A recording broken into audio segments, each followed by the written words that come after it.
Hello everyone, welcome back to my channel, That Model Railway Guy, and to the final episode, at least for now, of building a modular model railway. This episode, as always, is sponsored by D-Rails Models and Model Railway Scenes. More about them later on in the video. But yeah, it's been a busy old series. Several new modules for the layout, culminating in Pitley's first exhibition appearance, which you saw last week. And I'm going to dive into some of the details of future exhibition plans later on in this episode. But now that the layout is pretty much complete, I feel like now is a good time to give you a full tour of Pitley Steam Railway. So let's start out at Pitley itself, the main operations centre of the Heritage Railway. Most people travel to the railway by car, although the parking is somewhat limited. Beyond the car park though is the main entrance through the station building, which leads onto Platform 1. And this is where the vast majority of trains arrive and depart from. The station has been sympathetically backdated to approximately depict how it would have looked during the 50s and 60s, most notably with the vintage signs hung along the fences. Meanwhile, Platform 2 is accessed via the footbridge. The second platform is slightly shorter than Platform 1 and incorporates a slight curve to accommodate the track. As well as providing a good vantage point for photographers, this side of the station also includes a small wooden waiting room and a picnic area. With Pitley being the central hub for the railway, beyond the station we can see some of the locomotive facilities, the most visible from the platform being the coal dock. This is where the in-service engines are usually kept, with easy access to both coal and water when steaming up each morning. Beside the coal dock sits the main signal box for Pitley, which controls all the points and semaphore signals. The exception of course are the points leading to both the coal dock and the two shed roads, which are hand operated by loco crews as required. Further down is the main loco depot, where essential works and maintenance is carried out. The yard is also used for various restoration work, and the shipping containers beside the shed store many essential items for the operation of the railway. While members of the public are generally not allowed in the yard area, those who do wander down past the main station building can get close enough to see inside the shed. Opposite the shed are two storage sidings, often used for keeping spare rolling stock and usually a diesel locomotive out of the way until needed. While the day-to-day operations of the railway often see these sidings shunted fairly frequently, there are some items which haven't moved in years. Continuing on past the sheds, the line begins to gently curve, and here we find a small access siding, which again is used for keeping various locos and rolling stock out of the way. This siding never existed during the original railway's working life, but was constructed by volunteers as an area for loading and unloading visiting locos due to the restricted space around Pitley Station itself. The siding is controlled by its own ground frame rather than from Pitley signal box, but only with the permission of the on-duty signaller. Beyond this, the land falls away, and for a rare moment the line sits on an embankment above the fields. Trains also pass over a small accommodation bridge, used mainly by the local farmer and occasional walkers following the footpath. After this, the land quickly rises again, and soon the railway is in a cutting as the line continues to curve. Up on the bank is a small cottage which has a brilliant view overlooking the railway. This stands next to a road bridge passing over the line, which is the main road into Pitley village. Of course, the line also continues from Pitley in the opposite direction too, and with the station mostly surrounded by farmland, there are another set of fields here with a crossing for access. Trains must whistle when passing over here, which is also a good indicator for their arrival into Pitley. Further round the curve we come to Low Rocks, a small cliff formation exposed by those who originally built the line when blasting away the land to make way for the railway. Though of minimal historical nature, it often provides a popular backdrop for photographers who don't mind the walk from the station. And as the line continues to curve, the valley once again rises up around the railway, with the line disappearing into Rillbank Tunnel. Beyond the tunnel though, the line is mostly hidden from view for a while as it passes through a forest inaccessible to the public. This episode is proudly sponsored by Derails Models, long-time supporters of the channel, and in fact I'm a long-time supporter of them too. With the obviously sad demise of Hattons earlier this month, I imagine there's going to be a few people out there wanting to move their pre-orders to another model shop, and honestly I can't recommend Derails enough. They have all of the major brands in stock, a great system in place to make sure that they don't oversell anything too, and fantastic customer service. What more could you want from a retailer? Of course, if you ever have any questions, they're always more than happy to help out, but definitely head over to their website derails.co.uk to see what they've got on offer. And now, it's time for the moment we've all been waiting for. It's time to see some trains running on the finished layout.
So now that this project is sort of coming to a natural conclusion, I do want to talk about some of the things that I've learned along the way. This has really been my first proper model railway, and so there are various lessons I've learned leading to things that I do differently in the future. Or, in some cases, things that I would definitely do the same way again. For example, one thing that I'm really glad I did is that before embarking on this huge project, I did a really small layout in Pickwick Yard first. Many of you may not remember this layout, especially for those of you that are kind of new around here. But this was a really simple project I put together that gave me a taste of things to come as I was getting back into the world of model railways. And of course I also built my 009 layout Gover Tin, which really gave me a better idea on how to do the scenery, which came into play when I had to do it on a much larger scale for Pitley Steam Railway. That said, I do feel that the modules are a little bit big. They're certainly not easy to move around by a single person. This was most notable with the original square corner modules that I've since replaced for an upgraded design. My original reason for making these so big was partly to keep the woodworking simple, but also to allow for more scenery around the railway. As the build continued though, I just realised that they weren't practical in the long run as they were too cumbersome. In some ways, the straight modules as well are a bit too big too. When I initially thought of a modular model railway, in my head I was thinking, small little modules that could easily be set up in lots of different ways. While these modules can be joined together in any order, it's not exactly easy to swap them around or change them out. It's not a 5-minute job. Again though, this is partly because I knew that I wanted to have a station that would be able to hold 3 carriages, along with an engine shed further up the back there, and some sidings as well.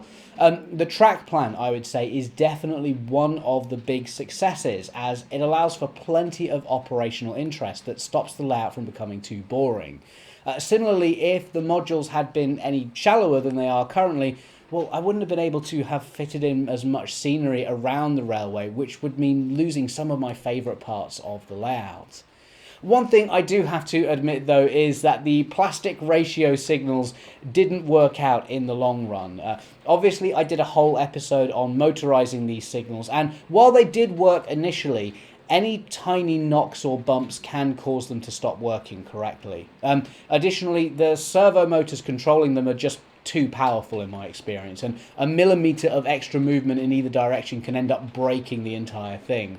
So yeah, with the amount that the layout gets moved around, it means that while this process might work for a static layout, on a portable layout it's not really viable as a long-term solution. In fact, some of you may have noticed that during the exhibition video the signals were just static in that. And that said, I am investigating some alternatives for the future. It's a bit of a long-term project, but one I would love to see completed someday, since I do think that working semaphores do add a lot to a layout. Another thing I need to do in the future as well is fix down all of the buildings. Currently the vast majority of these just lift off for when the layout is put into storage, but I actually think constantly moving the buildings on and off is actually doing more damage to them, and it means that I have to have several extra boxes as well to store the bits and pieces for the layout in. Overall though, the scenery has turned out exactly how I wanted it to. This really does look like the scene I first imagined in my head when I started building the layout, and again, to say that this is really my first serious model railway just shows that really anyone can have a go at making something like this, and using a few simple techniques end up with something that really looks the part. The end plates have worked really well too. Even though the profile is exactly the same around the entire layout, it's really allowed me to create a nice amount of variation which stops the whole scene looking so flat. That said, I have noticed some of them starting to flex back and forth a little bit the more that the layout gets set up and dismantled. So I think if I were to do this again, I would definitely use thicker wood in the future to make them even more sturdy. The main thing though to take away from all of this is that while there are several learning points from this project, overall I am so pleased with the layout and how it looks. And yeah, when I first started out, having a layout of this standard seemed to be so far away, but now to be sitting here with trains running round through the scenery, yeah, it's a really nice feeling. This episode is also proud to be sponsored by Model Railway Scenes, who have a great range of 3D printed products suitable for any layout in a wide variety of scales. Whether you're building a small little branch line station or a modern day town scene, Model Railway Scenes are the perfect place to go for those little extra details that can really make a scene come to life. What's even better is that Model Railway Scenes are currently offering you guys a 25% discount on their 3D printed range, as long as you use the code TMRG2023. Yes, I know it's now 2024, but don't worry, the code still works. So head over to their website, modelrailwayscenes.com, and use that code TMRG2023 to get a 25% discount. And now it's time to run some more trains on the layout.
They say a layout is never truly finished, and while Pitley was brought to a presentable state for the exhibition, I already know that there are lots of things around the entire layout that I already want to improve for the future. Some of those are things I've already talked about, like the semaphore signals. Others are smaller things, like finishing off the gaps in the walling and the fencing, or even just adding more figures around the layout. But there are some bigger projects as well, things that will elevate Pitley to the next level, and things that I've not really seen done properly in any videos before. While there may not be another full series of videos on the modular model railway, I think it will be popping up every so often just for an update video or to demonstrate something new that I've been working on. And of course there's going to be plenty of running sessions featuring the layout too. When it comes to the exhibition though, I know a lot of people have been asking whether Pitley Steam Railway will attend any more shows in the future, and honestly, I'm just not sure. I've really enjoyed doing the exhibition, genuinely, it was so much fun, but to put this in perspective, it's really hard work exhibiting a layout of any kind, but especially one of this size. What you saw in the previous episode was a tiny fraction of what it took to get Pitley operating at the show, and in the immediate aftermath, my initial reaction was that it was just too much effort, especially when Pitley wasn't ever really designed to be an exhibition layout. Sure, yeah, it comes apart, but it doesn't transport very well because it was never ever intended to leave home. I already talked earlier about how the modules are quite large, and that was noticeable, especially some of the other layouts at the exhibition. They were able to set up and dismantle really quite quickly in comparison to us.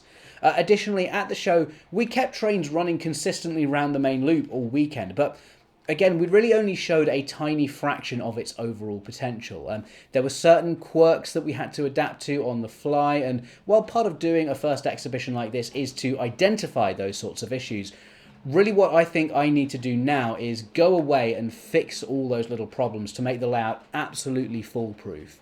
But this isn't me saying that Pitley will never do another exhibition ever again, but I'm just not looking for them at the moment. My focus in the short term is going to be on making the layout much more reliable so that it can be operated more freely. If all that goes well, then maybe I'll start thinking about exhibitions in the future again. The fact of the matter is, though, that Pitley Steam Railway is kind of exhibited in every video I make. Some of these episodes have more views than the attendance for your average model railway show, and so, like I said earlier, there's going to be plenty of running sessions featuring the layout over the course of the year and in the further future as well. You may have also seen that I'm planning on bringing back my live streams in the future too, and so those are really going to be like mini virtual exhibitions where I can put the layout through its paces in a sort of live show setting. So while I don't have any immediate plans to attend any exhibitions in the near future, the layout certainly isn't going to disappear anytime soon, and this certainly isn't a project that I'm likely to forget anytime soon either.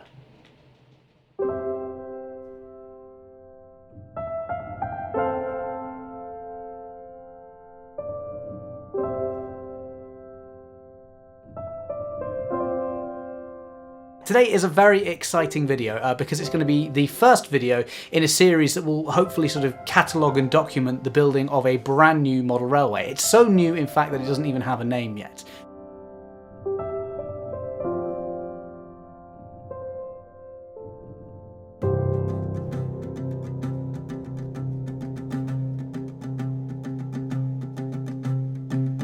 The idea with a modular layout is that you have lots of individual modules and they essentially can all join together in lots of different ways.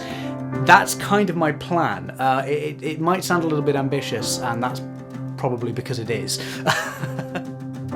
When I started this layout 3.5 years ago, I never imagined the incredible journey it would take me on. What started out as a fun little project to document the building of my first serious layout has grown into something much bigger, with over 30,000 people now following the channel as a result. My aim was to build a modular layout, not just a portable model railway, but one that could be set up in a variety of ways to create endless possibilities. From the very first modules, to the first train completing the circuit, from starting the scenery to presenting the layout in public at an exhibition.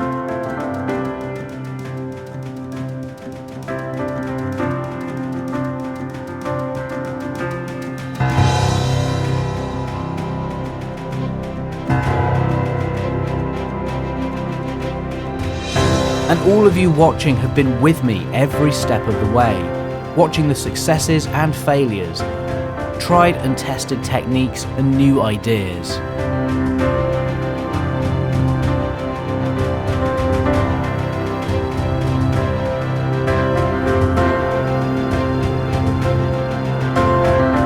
This layout has not only been an incredibly important project for me, but it's brought people together from all over the world, all taking an interest in this funny little hobby of ours, all taking interest in a shared goal. So this has been an incredible experience, but this isn't the end, and the trains of Pitley Steam Railway still have many more journeys to make.